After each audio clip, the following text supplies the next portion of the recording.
Anak Gajah dikisahkan kembali dari cerita asli karya Rudyard Kipling.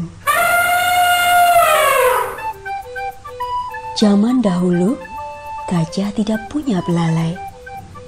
Mereka hanya punya hidung yang pendek, bulat, hitam, yang bisa mengendus tapi tidak bisa mengangkat apapun. Saat itu hiduplah seekor gajah yang masih muda sekali. Dunia masih terasa asing baginya dan dia ingin tahu semuanya. Akibatnya dia banyak bertanya pada keluarga dan teman-temannya. Anak gajah itu mencari tahu di mana matahari tidur ya. Di dalam danau mungkin ya.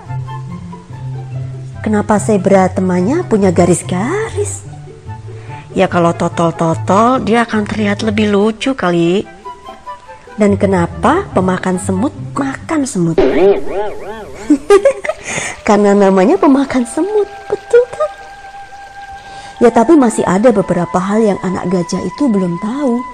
Contohnya, seperti apakah buaya? Dan apa yang menjadi makan malam buaya? Karena tidak ada lagi keluarga atau teman yang bisa ditanyai, gajah kecil itu berjalan-jalan sendiri untuk mencari jawabannya. Tak lama kemudian, anak gajah itu sampai di Sungai Limpopo. Sungai Limpopo adalah sungai yang besar, hijau keabuan dan berminyak. Di sana dia bertemu dengan batang kayu yang kasar dan terapung di air. Mengedipkan matanya yang kuning dan tersenyum menyeringai. "Maaf," ucap anak gajah itu. Bisakah kamu memberitahuku seperti apakah buaya itu?" Ya bisa," ujar batang kayu kasar itu. "Aku buaya dan bentukku seperti ini." Terima kasih banyak," ujar anak gajah itu. "Aku tidak bermaksud mengganggu dan menyusahkanmu, tapi bisakah kamu memberitahuku apa makan malammu, Pak Buaya?" Itu rahasia besar," kata Pak Buaya, tapi wajahnya berseri-seri. "Berlututlah dan membungkuklah di dekatku. Aku akan membisikkan di telingamu." Dengan gembira, anak gajah itu berlutut membungkuk di dekat Pak Buaya. Gerak! Pak Buaya membuka rahangnya yang panjang dan setajam pisau dan mengatupkannya kuat-kuat di sekitar hidung anak gajah itu. Teriak anak gajah itu. "Lepaskan, kamu menyakitiku."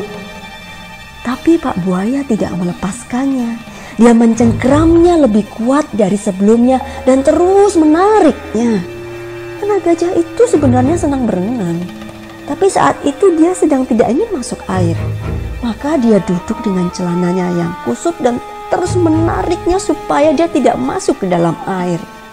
Pak Buaya menggoyang-goyangkan ekornya yang lebar dan datar, menyemburkan air kemana-mana, dan dia terus menarik si anak gajah. Ketika anak gajah itu merasa semakin masuk ke dalam air, ada ular piton batu dua warna bergoyang-goyang dan melihatnya dalam kesulitan. Ular piton yang baik hati itu mengikatkan ujung kepalanya di sekeliling pinggang anak gajah itu dan menyimpulkan ujung ekornya di sekeliling batu besar di dekat sana, dan dia terus menarik membantu anak gajah.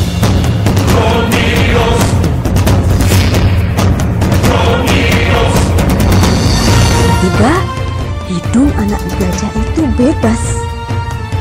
Terdengar suara pip di sekitar pohon akasia di dekat Sungai Limpopo yang besar, hijau keabuan dan berminyak.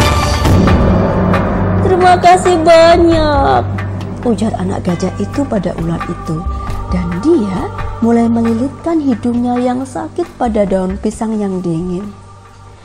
Tapi anak gajah itu tidak merasa nyaman dengan apa yang telah terjadi pada hidungnya.